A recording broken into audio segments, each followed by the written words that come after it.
Hello students, Omkar classes में आप सभी का स्वागत है। हम आपको पढ़ाएंगे क्लास 9th में साइंस का। आपको साइंस में पढ़ेंगे अणु के बारे में, ठीक है। अणु हम किसे कहते हैं? साधारणतया अणु ऐसे दो या दो से अधिक परमाणु आपस में रासायनिक बंध द्वारा जुड़े होते हैं अथवा वे परस्पर आकर्षण बल के द्वारा कसकर जुड़े होते हैं। जैसे कि परमाणु का मतलब है कि उसमें कोई संख्या न, परमाणु का नाम हम बता देते हैं। जैसे हाइड्रोजन हो, हीलियम हो, लिथियम हो, तो ये क्या होते हैं? परमाणु होते हैं। जैसे केवल मान लीजिए क्या लिखा होता है, मान लेते हैं ये H लिखा है। क्या लिखा है? H। तो H क्या है? परमाणु है। H क्या है? परमाणु है। अगर यहीं पे क्या लिखा हो? H2। क्या लिखा हो? H2। तो इसे हम क्या मानेंगे? अणु मानेंगे, ठीक। तो ये क्या होते हैं? एक आकर्षण बल के द्वारा कसकर जुड़े होते हैं। अणु के दो भाग होते हैं, जैसे कि दोनों भागों का नाम है तत्वों के अणु, मॉलिक्यूल्स ऑफ द एलिमेंट्स। यौगिकों के अणु, मॉलिक्यूल्स ऑफ द कंपाउंड्स। आप पढ़ेंगे इन दोनों तत्वों के बारे में। पहले तत्व के बारे में हम जानकारी ले लेते हैं। तत्वों के अणु किसी तत्वों के अणु की संरचना में प्रयुक्त होने वाले परमाणुओं की संख्या को उस तत्व की परमाणुकता कहते हैं। जैसे कुछ तत्वों की परमाणुकता यहाँ पे दी गई है। जैसे आप पढ़ेंगे तत्वों के बारे में, ठीक है। तो तत्व के बारे में पढ़े थे। तत्वों के 3 प्रकार मुख्य रूप से थे। एक धातु था, एक अधातु और एक उपधातु। तो यहाँ आप पढ़ेंगे अधातु के बारे में, ठीक है। अधातु के बारे में, जैसे अधातु में क्या आया? आर्गन आया। तो आर्गन एक परमाणुक है, ठीक है। ये आर लिखा हो तो वो क्या होता है? उस पर अणु की संख्या यानी संख्या ना लगी हो तो वो एक परमाणुक हो गया। हीलियम भी क्या होता है? एक परमाणुक होता है। और ऑक्सीजन द्विपरमाणुक होता है। जैसे कि उसमें क्या हो लिखा हो आपको बताएंगे आगे। हाइड्रोजन क्या है? द्विपरमाणुक है। और नाइट्रोजन भी क्या है? द्विपरमाणुक है। और क्लोरीन भी द्विपरमाणुक है। और फास्फोरस भी चतुर्परमाणुक है। और सल्फर बहुपरमाणुक, ठीक। तो आप देख लेते हैं, यानी चतुर्परमाणुक, एक परमाणुक और द्विपरमाणुक क्या होते हैं। तो आप देखते हैं द्विपरमाणुक, ठीक है। द्विपरमाणुक में मान लो हाइड्रोजन को लेते हैं, ठीक है। तो हाइड्रोजन को अगर आप लेते हैं तो यहाँ पे अगर क्या लिखा हो? H, यानी कि द्विपरमाणुक है ना। H2 लिखा है कि नहीं? H2 लिखा है, ठीक। तो यही क्या हो? H। और ये क्या होता है? वो, यानी कि H2O। अगर मान लेते हैं हम क्या लेते हैं? जल का सूत्र। तो क्या लिखा होता है? H2O। तो ये दोनों क्या होते हैं? मिलकर क्या होता है? एक जल का निर्माण करता है। जैसे जल में क्या मिले होते हैं? हाइड्रोजन और ऑक्सीजन के तो क्या हुए? द्विपरमाणुक हैं। 2 परमाणु यानी कि बने, तो ये क्या कहलाते हैं? द्विपरमाणु, ठीक। अब देखते हैं उसके बाद यौगिकों के अणु क्या होते हैं? यौगिकों के अणु भिन्न भिन्न तत्वों के परमाणु एक निश्चित अनुपात में परस्पर जुड़कर यौगिकों के अणु निर्मित करते हैं। क्या करते हैं? यौगिकों के अणु को क्या करते हैं? वो निर्मित करते हैं। जैसे क्या होते हैं? H2O, CO2, CaCO3। ये क्या होते हैं? एक अनुपात में जुड़कर इनको क्या करते हैं? निश्चित करते हैं। जैसे कि मान लेते हैं H2O है। क्या है? H2O है हाइड्रोजन। तो ये क्या होता है? पहले तत्व, फिर तत्व के बाद परमाणु, फिर परमाणु के बाद अणु बना, ठीक है। तो ये अणु से क्या होते हैं? अणु को कि यौगिकों के अणु निर्मित करते हैं। जैसे कि हम क्या कहते हैं? आयन। आयन किसे कहते हैं? पहले आयन की परिभाषा देखेंगे, ठीक है। एक परमाणु या परमाणुओं के समूह को आयन कहते हैं। जैसे एक परमाणु है, ठीक है। एक परमाणु का मतलब जैसे कि हाइड्रोजन क्या है, अकेला है, ठीक है। या परमाणुओं के समूह, अगर उस परमाणु में क्या होते हैं, यानी दो परमाणु मिलके क्या होते हैं, एक समूह बनाते हैं तो उसे आयन कहते हैं। जिस पे कुछ आवेश लगा हो, जैसे कि धनात्मक या ऋणात्मक हो। आगे बताएंगे, जैसे धनावेशित कण को हम क्या कहते हैं, धन आयन कहते हैं। जो क्या होते हैं, किसी आयन के ऊपर धनावेशित कण को हम धन आयन कहते हैं, तथा ऋणावेशित कण को क्या कहते हैं, ऋण आयन कहते हैं। आगे देखेंगे, जैसे उदाहरण में हम ले लेते हैं पोटेशियम क्लोराइड। क्या ले लेते हैं, पोटेशियम क्लोराइड KCl है। तो ये धनात्मक पोटेशियम आयन, जो पोटेशियम है उस पे क्या लगा हुआ है, प्लस लगा है, ठीक। एक ये क्या है, चार्ज है, ठीक, प्लस चार्ज है। तथा ऋणात्मक क्लोराइड आयन क्या होता है, ऋणात्मक Cl जो है इस पे क्या है, माइनस है, तो इसे क्या कहेंगे, ऋणात्मक है, ठीक है। अगर मान लेते हैं हम, फिर ले लेते हैं सोडियम क्लोराइड NaCl, तो जो Na होता है वो क्या होता है, धनात्मक, क्योंकि उस पे चार्ज प्लस का लगा होता है, ठीक है। तथा ऋणात्मक क्लोराइड आयन होता है, जैसे जो Cl होता है उस पे क्या लगा होता है, माइनस लगा होता है, माइनस चार्ज, तो इसे हम क्या कहते हैं, ऋणात्मक कहेंगे, ठीक है। ये इस पे जो लगा है बंद, ये ऋण का आवेश है, ठीक है। आगे आप देखेंगे कुछ सूत्र के बारे में, ठीक। किसी एक ही तत्व के परमाणु अथवा भिन्न भिन्न तत्वों के परमाणु आपस में संयोग करके अणु बनाते हैं।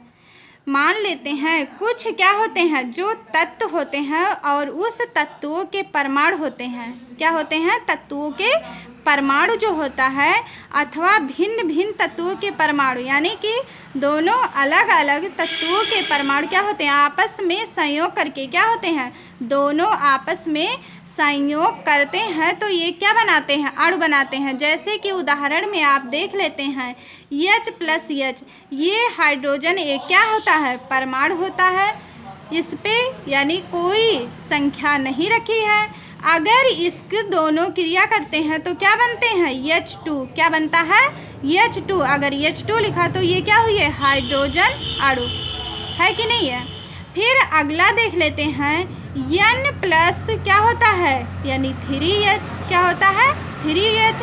तो नाइट्रोजन व हाइड्रोजन के ये क्या है, परमाणु हैं। क्या है, परमाणु हैं। अगर ये दोनों क्रिया करते हैं तो एक अणु बनाते हैं, ठीक है, नया पदार्थ। जैसे NH3, तो ये क्या हुआ, अमोनिया अणु हुआ। अमोनिया के ये क्या हो गए, अणु हो गए।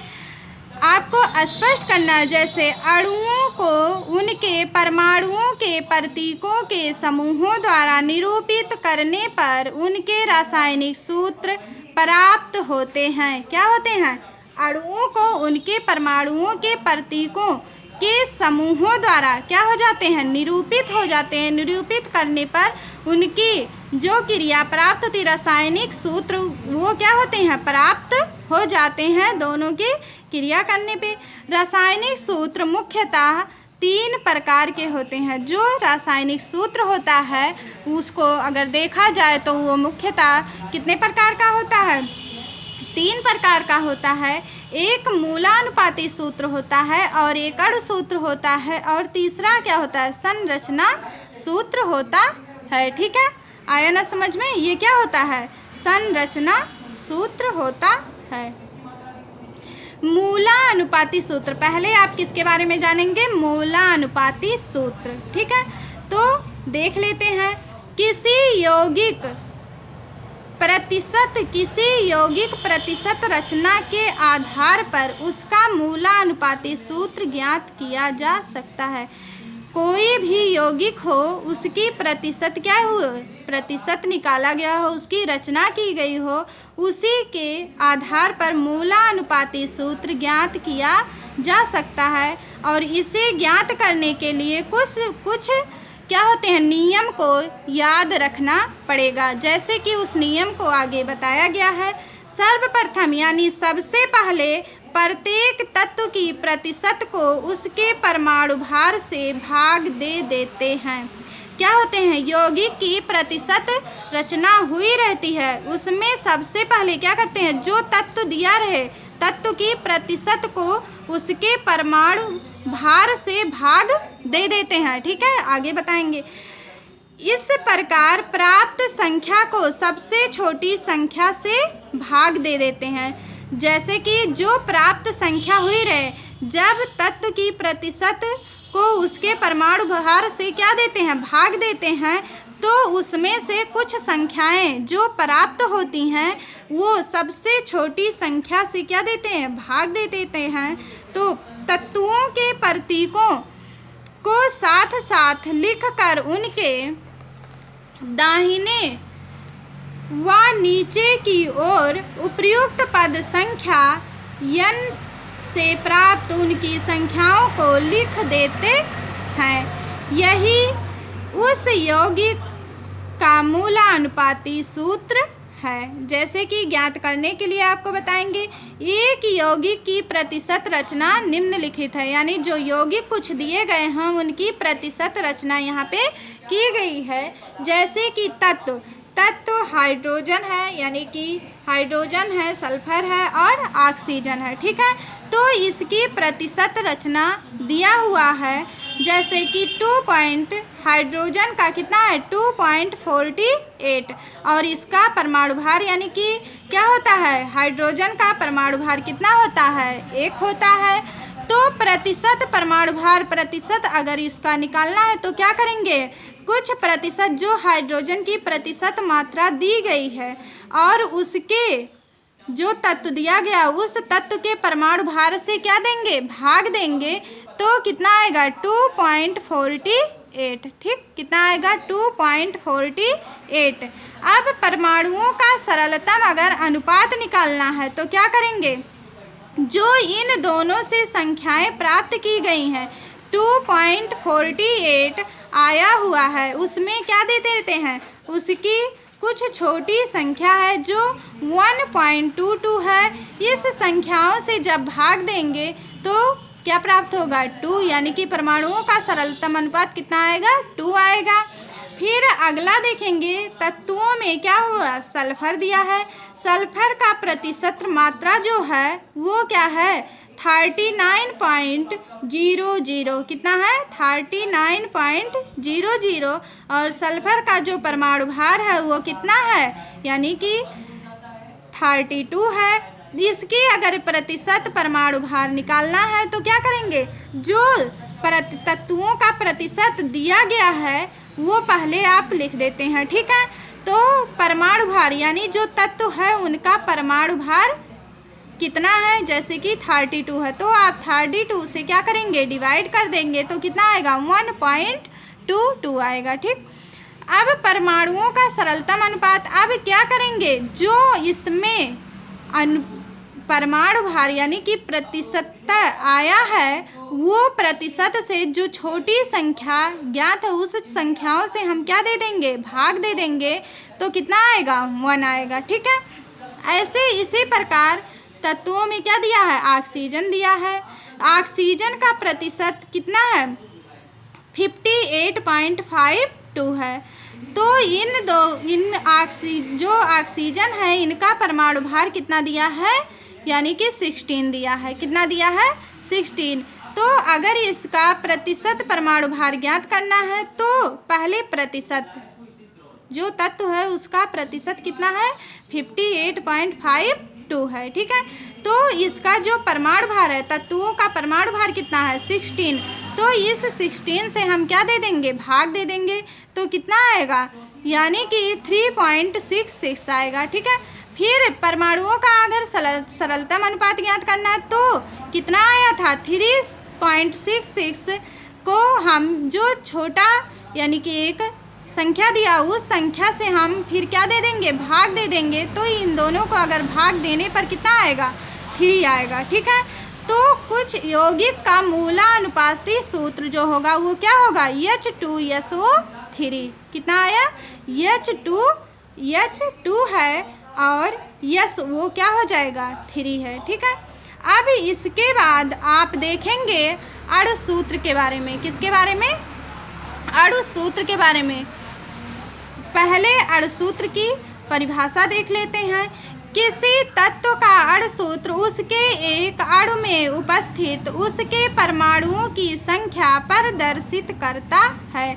जो तत्व होता है, तत्व का अणु सूत्र उसके एक जो अणु होते हैं, अणु में उपस्थित उसके परमाणुओं की संख्या क्या करती है, प्रदर्शित करती है। जैसे अगर हम ले लेते हैं ऑक्सीजन के एक अणु में, ऑक्सीजन के एक अणु में 2 परमाणु होते हैं। जो ऑक्सीजन का अणु है उसमें कितने परमाणु हैं, 2 परमाणु होते हैं। अतः इसका अणु सूत्र कितना होगा, O2 होगा। जैसे किसी यौगिक के मूलानुपाती सूत्र एवं उसके अणुभार की सहायता से उसका अणु सूत्र निम्नलिखित है। किसी यौगिक के मूलानुपाती सूत्र जो आप ज्ञात किए हैं, मूलानुपाती सूत्र एवं उसके अणुभार, जो उसका अणुभार है उसी की सहायता से अणु सूत्र ज्ञात किया जा सकता है। जैसे आप कुछ एग्जाम जैसे फार्मूले लेते हैं, अणु सूत्र इजकल टू क्या होता है, मूलानुपाती सूत्र का होल n होता है। ठीक है, अब इसे अगर हम अणु सूत्र जैसे n है, कितना है, n है, n इजकल टू क्या होगा, अणुभार अपान कितना होगा, मूलानुपाती सूत्र का भार होगा। मूलानुपाती सूत्र भार इजकल टू कितना होगा, मूलानुपाती सूत्र द्वारा प्रदर्शित सभी के परमाणु भारों का योग क्या होगा, मूलानुपाती सूत्र का भार, यानी जो मूल अनुपाती सूत्र का भार होता है उसका इजकल टू मूलानुपाती सूत्र द्वारा, जो मूलानुपाती सूत्र द्वारा प्रदर्शित की गई है सभी के परमाणु भारों का योग रख देते हैं। अतः क्या मान लेते हैं, सिल्वर ऑक्साइड का क्या है, अणु सूत्र ज्ञात करना है तो Ag2O है। कितना है, सिल्वर ऑक्साइड का अणु सूत्र कितना है, Ag2O है। तो इसको अगर ज्ञात करना है तो सिल्वर ऑक्साइड है, ये सिल्वर ऑक्साइड का क्या है, अणु भार ज्ञात करना है।